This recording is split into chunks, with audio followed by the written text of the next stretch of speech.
Hi, my name is Joe Minicozy. I'm the principal and founder of Urban3 based here in Asheville, North Carolina.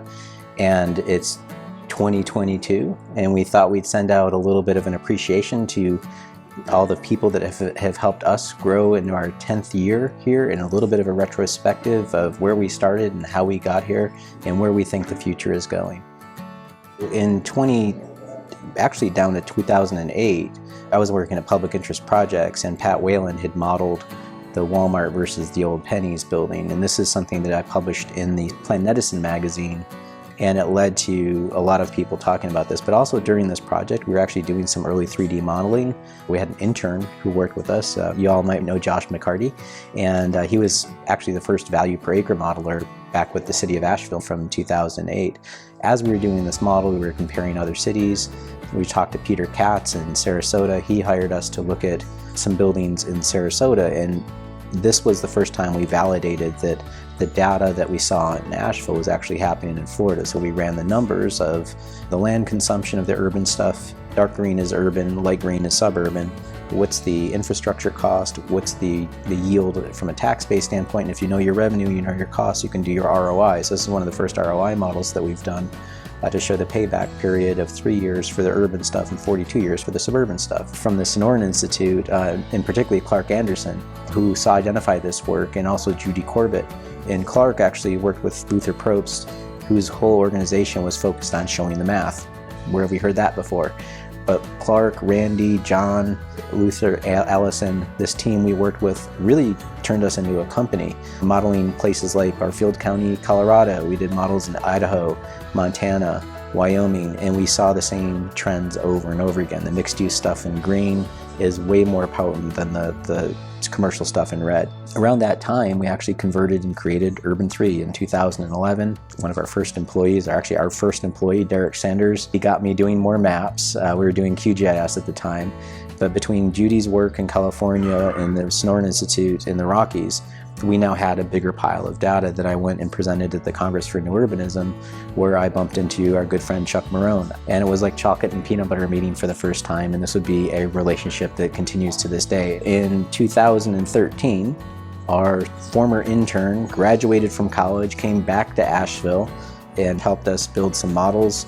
The Lafayette model is probably one of the most important ones that he worked on, but here we take the ROI work of the revenue and the cost and make this the 3D cash flow position of Lafayette, Louisiana. But this is the first time a three-dimensional ROI model, to the knowledge we have, was ever created. And we do owe Nathan Norris, our good friend, the one that brought us into Lafayette.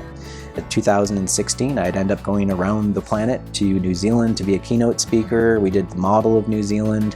We have some friends and partners at Roberts Day who asked us to go around to Australia as well, so I did some lectures there. I met a quokka for the first time. It's me with a quokka selfie. But in this time, we continue to do those projects, these revenue projects. We've hit now 40 different states across the country: Canada, Australia, New Zealand.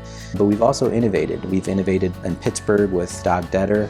We did an asset wealth map of Pittsburgh's portfolio and with their carrying. We've also all experienced a pandemic together, and we've seen firsthand matters of equity issues. In 2018 in Kansas City, the Kauffman Foundation asked us to analyze redlining. As we know, redlining started in 1934. It swept across the country.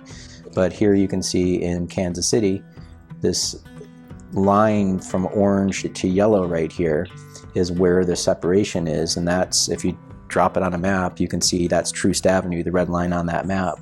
East of Troost is heavily redlined. Well, wouldn't you know it, if you tapestry that color ramp onto the model, you can see this haircut that every color takes, going from green to blue to yellow to red. If we don't deal with these problems, we'll have this persistent economic inequity in our system, and we can make that real. This past year, we decided to hold our own community accountable by looking at its promise of reparations. So we analyzed how our county's assessment system works and what we're seeing in our county.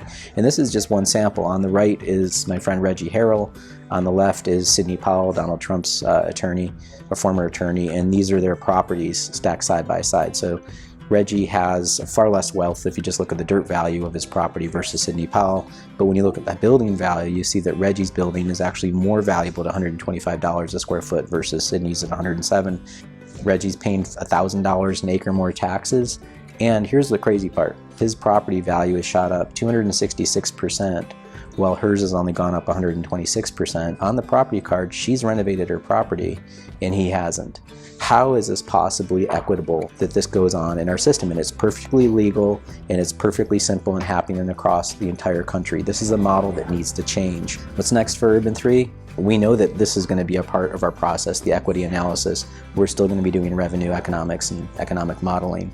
Somehow, inadvertently, in this last 10 years process, we've become international tax experts.